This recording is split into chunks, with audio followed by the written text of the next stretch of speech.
तो दोस्तों पिछले लगातार 3-4 दिन से मार्केट में गिरावट देखने को मिल रही थी और आज भी वो चीज़ कंटिन्यू हुई है और स्टॉक मार्केट में अल्टीमेटली कुछ हल्की सी गिरावट देखने को मिली है। फ्लैट टू यहाँ पर लगभग 0.34% के आसपास की गिरावट है।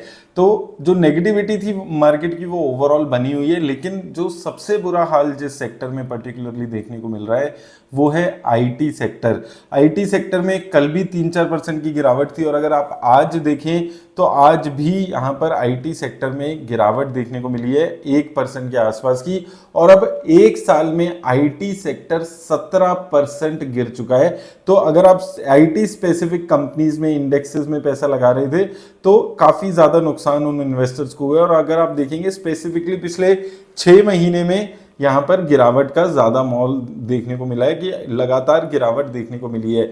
आईटी सेक्टर में हमारी जो बड़ी कंपनीज है इन्फोसिस, इसके अलावा आप देखेंगे टेक महिंद्रा, कोफोर्ज, विप्रो, टीसीएस, ऐसी कंपनीज है, एचसीएल टेक, तो ये सभी कंपनीज में एक ओवरऑल गिरावट देखने को मिली है। और अगर आप ओवरऑल देखेंगे टीसीएस, ओरेकल फाइनेंशियल, इन्फोसिस जैसी कंपनी में एक साल में 30%, 25% तक की गिरावट है। और लार्ज कैप कंपनीज जिनकी मार्केट कैप 10-11 लाख करोड़ के आसपास की हो, इन्फोसिस की आप देखेंगे 6 लाख करोड़ के आसपास की मार्केट कैप है, ऐसी कंपनीज में अगर 30-30% की गिरावट आपको एक साल में देखने को मिलेगी तो इंडेक्स का उस टाइम पे समझना थोड़ा सा मुश्किल हो जाता है। और इसीलिए निफ्टी इंडेक्स में आपको इतना बुरा हाल देखने को मिला है।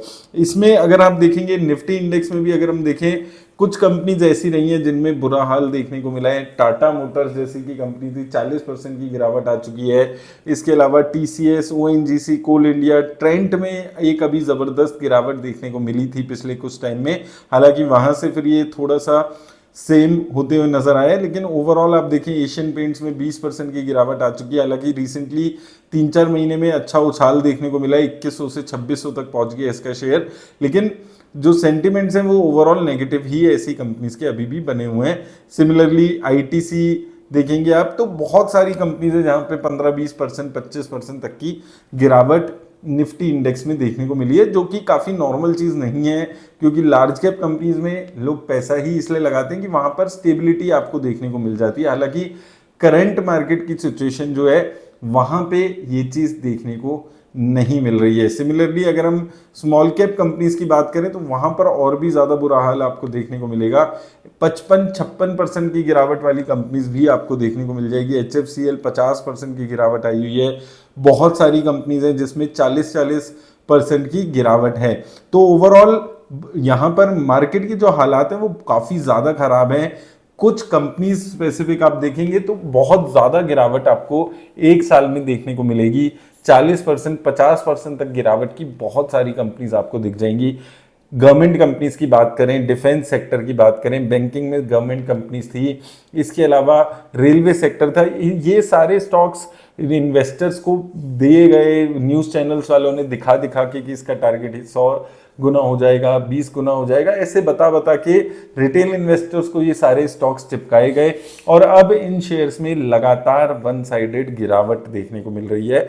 और जो इन्वेस्टर्स हैं अभी वो मोड चल रहा है कि काफ़ी सारे इन्वेस्टर्स हैं जो स्टॉक मार्केट से निकल चुके हैं, जिन्होंने इस भरोसे पे कि न्यूज़ चैनल पे बताया जा रहा है तो अच्छा ही स्टॉक होगा, सरकारी कंपनीज में उल जुलूल वैल्यूएशंस पे पैसा लगा दिया ये बोल के कि भाई रेलवे की तो काया पलट होने वाली है 6 महीने में, 6 महीने में हमारे डिफेंस की काया पलट होने वाली है। ऐसे करके अलग अलग सेक्टर्स के शेयर्स बहुत ओवर प्राइस लेवल्स पे इन्वेस्टर्स को बेचे गए। और ये हाल है कि अभी 50-50% की गिरावट आ चुकी है एक साल में, उसके बाद भी ये शेयर्स रीजनेबली वैल्यूड नहीं हुए। अभी भी काफ़ी शेयर्स हैं जो इतनी गिरावट के बाद भी ओवर वैल्यूड है। तो ये एक बहुत ज़्यादा चीज़ जो रिटेल इन्वेस्टर्स है वो उनको समझनी है हमेशा कि जो कंपनी में इन्वेस्ट कर रहे हैं उसकी वैल्यूएशंस देखनी ज़रूरी है। सिर्फ न्यूज़ एंकर ने आके बोल दिया कि ये खरीद लो, ये 10 गुना होगा, 20 गुना होगा, इसका फलाना टारगेट है, तो आपको शेयर नहीं खरीदना है, अपनी रिसर्च ज़रूर करनी है। क्योंकि आज वो लोग इन शेयर्स पे बात भी नहीं कर रहे हैं। आज मार्केट में लगातार गिरावट आ रही है। इवन एक न्यूज़ एंकर ने तो निफ्टी 50 का टारगेट आज से 1-1.5 साल पहले दिया था कि वो 27,272 जाएगा, आज तक वो गया नहीं है। और इन लोगों की कोई यहाँ पर कोई इनके पास केस नहीं होता है, कोई इनको सेबी कुछ नहीं कहता है। तो ये सारी चीज़ें आपको एज अ रिटेल इन्वेस्टर खुद ही बच के चलना होगा, नहीं तो ये जो पिछले 1 साल से हाल हुआ है मार्केट का, जिसके लिए मैं आपको काफ़ी टाइम से वार्न कर रहा था कि मार्केट ओवर वैल्यूड है, करेक्शन आ सकती है, और वही चीज़ आपको देखने को मिल रही है। और अभी भी नियर टर्म में अगर जीएसटी की काउंसिल की जो मीटिंग होने वाली है, ये एक पॉजिटिविटी मार्केट को ला सकती है। उससे पहले कोई भी संकेत ऐसे नहीं दिखते जिससे मार्केट में पॉजिटिविटी आए, लेकिन डेफिनेटली जीएसटी काउंसिल की जो मीटिंग होगी, अगर उसमें राइट स्टेप्स लिए गए तो स्टॉक मार्केट को एक अच्छा बूस्ट देने का काम ये जीएसटी काउंसिल की मीटिंग कर सकती है, जो कि सितंबर में होने वाली है। तो लेट्स होप कि ये मीटिंग कुछ फाइनली मार्केट के लिए पॉजिटिविटी लेकर आए। नहीं तो आज अगर आप बात करें रुपए की, अगर हम बात करें तो रुपए अपनी ऑल टाइम लो पर पहुंच चुका है अगेंस्ट डॉलर, 88 रुपीज़ को पार कर चुका है। अगर हम यूएसडी टू आईएनआर की आप आज देखेंगे तो आप देख सकते हैं अपने ऑल टाइम हाई 88 रुपीज़ के आसपास रुपीज़ का प्राइस पहुंच चुका है, जो कि हाईएस्ट एवर है। इससे ज़्यादा लोअर वैल्यूएशन पे रुपीस कभी भी ट्रेड नहीं किया है।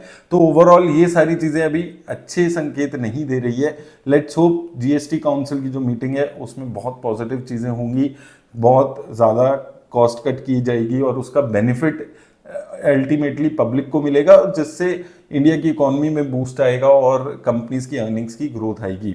नहीं तो ये जो हाल चल रहा है उससे अभी मार्केट में और ऐसा ही 6-7 महीने 8 महीने निकल सकते हैं। तो अपना पैसे का ख्याल रखिए, समझदारी से इन्वेस्ट करिए। उम्मीद करता हूँ आपको हेल्प मिलेगी वीडियो से। धन्यवाद।